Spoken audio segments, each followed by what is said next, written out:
Muy buenas, hoy he venido a Orosbajo a descubrir su maravillosa cascada. ¡Vamos a ello!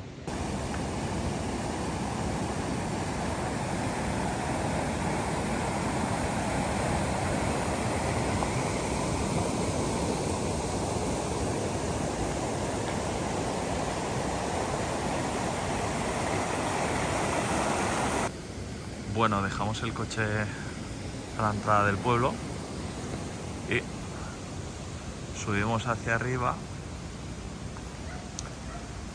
y ya vemos aquí la señal. Así que solo queda continuar por aquí.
Darle like si os ha gustado el vídeo, suscribiros y así me daréis un poquito de aliento y nos vemos en más vídeos.